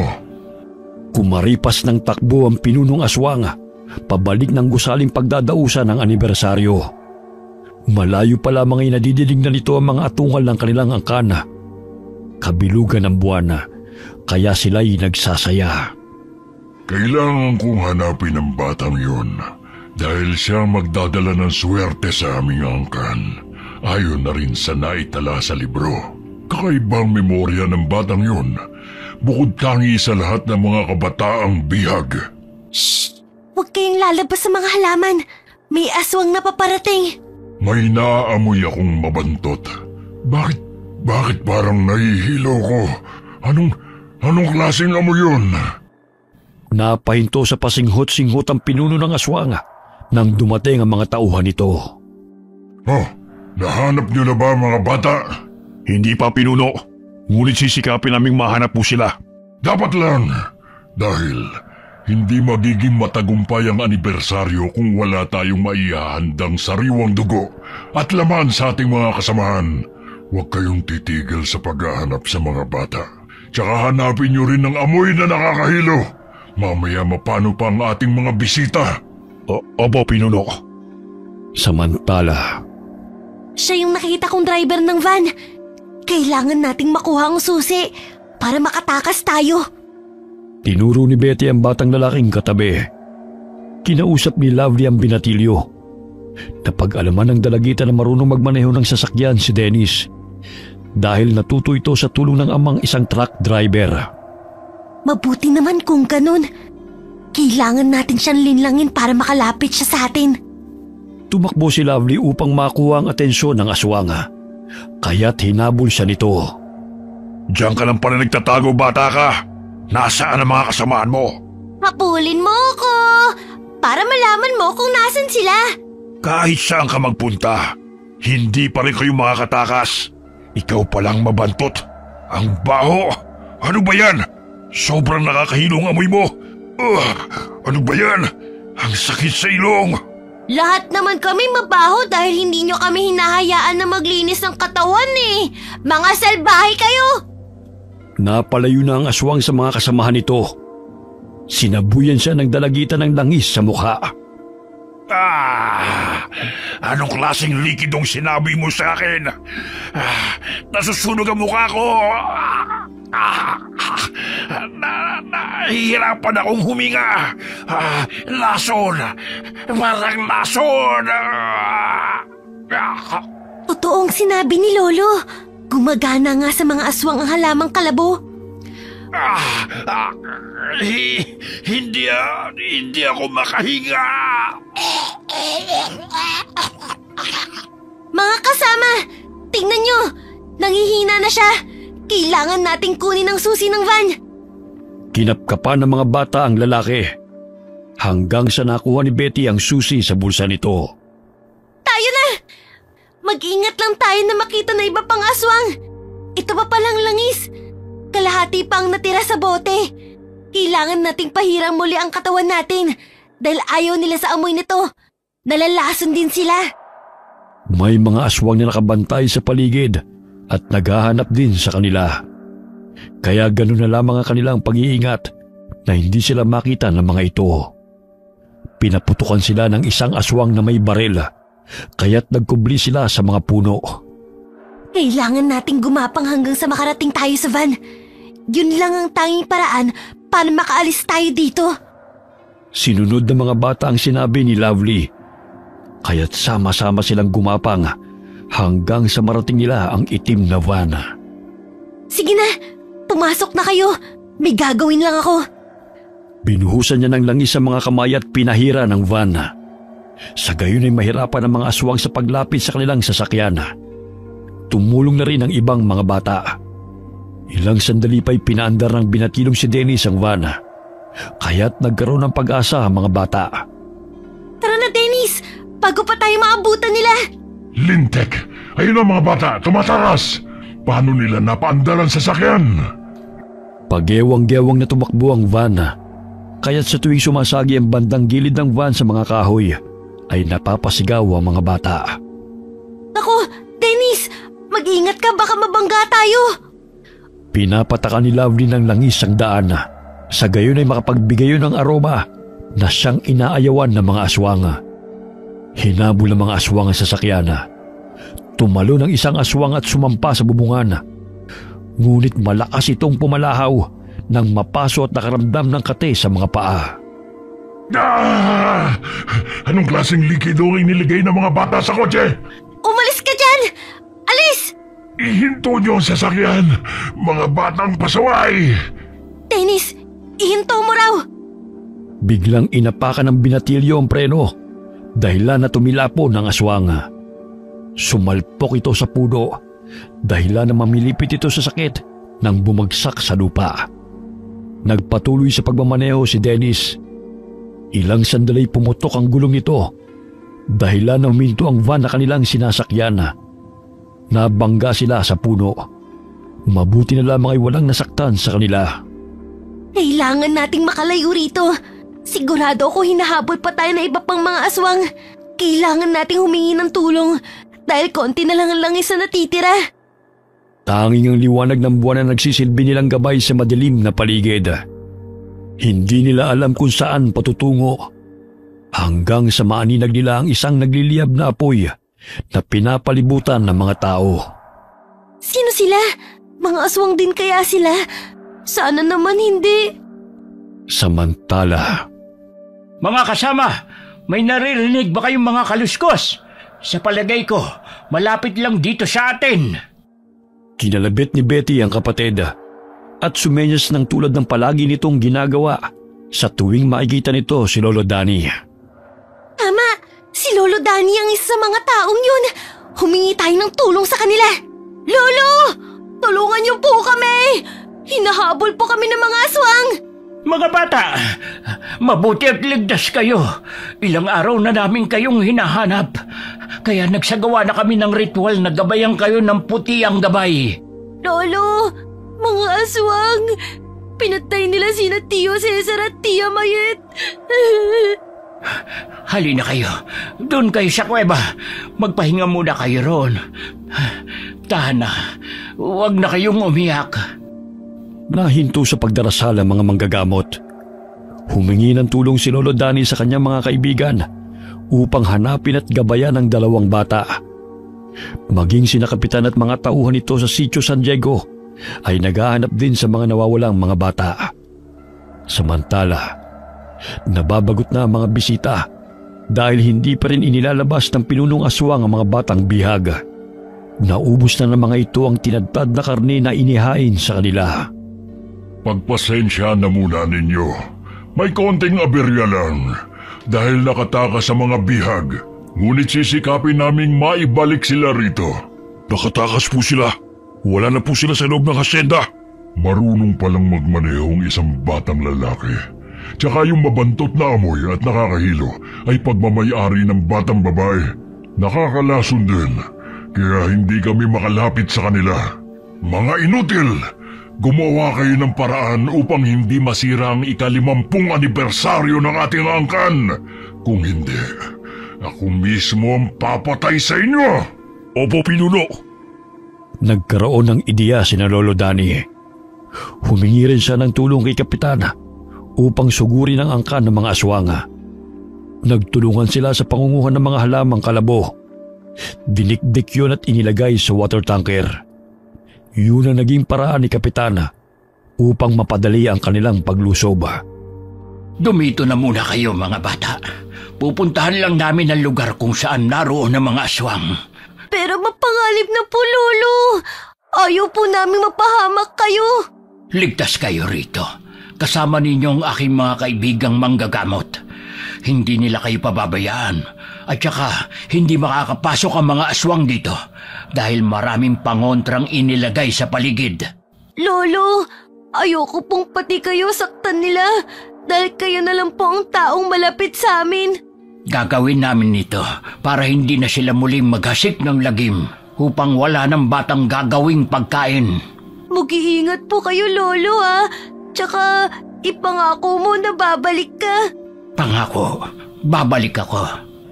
Sinugod ng mga manggagamot ang hasyenda kung saan naroon ang angkan ng mga aswanga. Kasama sina Kapitan at ang binatilyong si Dennis. Maliban sa katas ng mga halamang kalabo na inihalo sa tubig, ay may mga sandata at pangontra din ng mga manggagamot na nakasukbit sa kanilang katawan. May sasakyang paparating. May bisita pa ba tayong inaasahan? Anong oras na? Dahil sa hardin ipinagdiwang ang anibersaryo, ay nagsipulasan ng mga aswang ng tamaan ng tubig na may katas ng dahon ng kalabo. Nakaramdam din sila ng pagkahilo at init ng katawan sa tuwing madadampian ng tubig. Anong ginagawa nila? Sinisira nilang anibersaryo. Sugurin sila, mga walang hiya! Pinaulanan ng bala ng mga armadong aswang ang grupo ni Lolo. Ngunit alisto ang mga manggagamot na umilag at pinaulanan din ng mga ito ng palaso na gawa sa tanso ang matalim na dulo nito. Dahil sa galit ay lumampas ang pinuno ng mga aswang. Hinarap nito ang mga taong lumusob sa kanila. Sino ang nagbigay sa iyo ng karapatan na sirain ang pagdiriwang namin? Mga wala kayong magawa kundi ang pakialaman kami noon pa man. Kayo ang dahilan kung bakit nauubos ang angkan namin. Mga salot kayo sa lipunan! Kayo ang dumukot sa mga batang walang kamuang-muang upang gawing pagkain. Dito mo pala dinadala mga bata para ipakain sa mga kauri mong aswang. Pagbabayaran ninyo ang pagsira sa pagdiriwang na ito. Bago pa man kalabitin ng pinunong aswang ang gatilyo ng barel, ay nakatutok ng hos sa kanya. Pinaliguan siya ng tubig na may kasamang halaman ng kalabo. Kaya't nandilat ang mga mata nito nang makaramdam ng katay sa buong katawan. Nahihilo din siya dahil sa mabantot na amoy at pait ng katas ng dahon. Bakit hindi ako makahinga? Ang init ng katawan ko. Laso ng dahon ng kalabo kapag lumapat sa balat ng aswang. Hindi nga nagkakamali si Ama. Iilan pa lang sa mga manggagamot ang gumagamit nito pangontra sa mga aswang. Itigil niyo yan. Nasasaktan ako. Ang init. Ang sakit sa balat. Pakiusap. Itigil niyo yan. Maraming inosenteng bata ang pinatay ninyo. Munti ka na mga batang kaibigan ko. Labis ang takot na pinaranas nyo sa kanila. Kaya kailangan mong magdusa. Mga walang hiya kayo. Papatayin ko kayong Hindi pa man natatapos sa pagsasalita ang pinunong aswang, ay humandusay na ito sa lupa. Maging ang mga kasama nito hindi makayanan ng amoy at pait ng halamang kalabo. Natuyo ang kanilang balat na animoy na sunog. Ilang sandali pa'y dumating ang mga kapulisan. Doon nila nakumpirma na ang mayor sa mismong baryo ang siyang dumudukot sa mga bata at pumapatay. Naiwan sila kapitan at mga kapulisan sa pag-iimbestiga sa mismong lugar. Umuwi si Lolo at mga kasama nitong manggagamot na napagtagumpayan ang kanilang misyon. Lolo! Akala po namin hindi ka na babalik. Ang tagal niyo po kasi eh. Natakot po kami ni Betty. Ayaw po naming mapahamak ka. Pwede ba yun? Minsan na nila akong nasaktan. Hindi ko hahayaan na masanay sila. Kailangan nating lumaban. Nahuli na ba ang mga aswang, Lolo? Nasaan na sila ngayon? Patay na ang karamihan sa kanila. Lalo na ang pinuno nila. Huwag kayong mag-alala. Hindi na kayo babalikan ng mga aswang na yun. Nakatakas ang iba sa kanila, ngunit takot na mga yon na mambiktima, lalo na't may kaalaman tayo sa mga pangontra. Paano na po kami ni Betty? Saan kami titira? Kayong patay na sina Tio Cesar at Tia Mayet. Ayaw po namin sa bahay ni Tia. Baka multuhin kami. Kung gusto ninyo, doon ko na kayo patutuloyin sa bahay ng pamangkin ko. Sa kabilang barangay lang yun ang tinitirhan ninyo. Kung makakauwi naman ang nanay ninyo at hanapin kayo, nariyan naman si Kapitan para tumulong. Mabait ang pamangkin kong si Leonila. May isang anak na babae at natitiyak kung magkakasundo kayo. Hindi ba pwede sa inyo na lang, Lolo? Matanda na ako, anak. Pwede ko naman kayong bisitahin eh. At saka ang sabi ni Kapitan ay makakabalik na kayo sa pag-aaral. Mas malapit ang paaralan sa bahay ni Leonila kumpara sa bahay ko. Ganun po ba, Lolo? Sige po, basta bibisitahin niyo po kami palagi, ha? Ay, oo naman. Kayo talagang mga bata. Makalipas ang 1 taon nakauwi si Teresita sa Pilipinas sa tulong ng kapwa nito katulong. Naawa sa kanya, kaya lihim na nagsumbong sa agency. Inimbestigahan ang pangyayari at nalaman na nilabag ng kanilang amo ang karapatan ni Teresita. Marami rin itong nakitang pasa sa katawan. Pinagbayad ang employer sa pinsalang dinulot ito kay Teresita.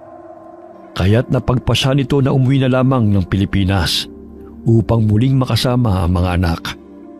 Sapat na rin ang kanyang pera upang makapagpatayo ng karinderya. Naging emosyonal ang pagtatagpo na mag-iina. Hindi rin makapaniwala si Teresita sa nangyaring pagkamatay ng pinsang si Mayet at ni Cesar. Naging aral kay Teresita na hindi lahat ng pumupunta sa ibang bansa ay nagiging matagumpay. Ganun na lamang ang takot nito nang ikwento ng kanyang mga anak ang tungkol sa karanasan ng mga ito sa kamay ng mga aswang. Okay, sana po nagustuhan nyo yung kwento natin. Shout out po tayo kay Catherine Fantinalgo, kay Ami Yong, Lucy Buendia, hi kay Michelle De Mariano na lagi po nakikinig sa atin sa Macau. Shout out po kay Cristal Raizan Diktahan Tano na nasa Pictoran, Suminot, Zamboanga del Sur, sa Diktahan family and Duhay Lungsod family at Tano family sa Tagulo, Tukuran, Zamboanga del Sur. Hi kay Sally Albino from Kawayan City, Isabela. Hi Nida Kiambao from Kuwait. Shout out sa mga solid listeners natin, ang Deloro family at Gonzaga family. Hi kay Jeneline Rodrigo from Cebu, Kalampanog Vlog. Hi kay Honey Austria from Tokyo. Shout out sa Gavara at Dahunan family. Hi po kay Rosita Ocampo from Kuwait. Hi kay Mel Pakaira. Kamusta ka, Mel? Jason Manalo, Imerlaba 1987. Hi kay Dina Dayparin or Dayparine. Hi kay Jocelyn Nazareno from Riyadh. Shout out sa Entico family, kay Chara Entico, lalo na kay Lily Saunders from Taisan, Legazpi City. Leriza Abdul from Oman, Muscat. Shout out sa Mazo family at Credo family from San Jose del Monte, Bulacan. Hi po sa isa sa mga solid ingkong po natin, si Hazel Fiesta. Hi kay Linda Lugtu Pines from Calgary, Alberta, Canada. Hi kay Josefina Fuelas from Pasig City. Shout out sa Duhay Lungsod family, galing kay Yam Torres na nasa Kingdom of Saudi Arabia. Hi kay Narlene Micabalo from Malaysia. Inang Ausa from San Narciso, Quezon. Hi kina Brenda and Michael Grencio na lagi nakikinig sa atin sa UAE, Fujairah. Hi kay Mary Andahay from Saudi. Jodeline Zaiko Domingito from Hong Kong. Hi kay Riz Magante from Riyadh, Saudi Arabia. Hi kay Melanie I323M, Reginald Brasha, Larina Fuentes, Len TV2. Hi kay Evangeline Baldonado from Saudi Arabia. Hi kay Jonalyn Lopez from Kuwait. Genevieve Alera Jenny from Negros. And hi kay Henry Bailon. Okay, maraming salamat po sa inyong lahat. Basta lagi po nating tatandaan, sa lahat po ng pinagdadaanan natin sa buhay, maging masaya man o malungkot, mahirap man o madali, huwag po tayong makalimot na magdasal sa ating Panginoon. Hanggang sa muli po, God bless po sa inyong lahat.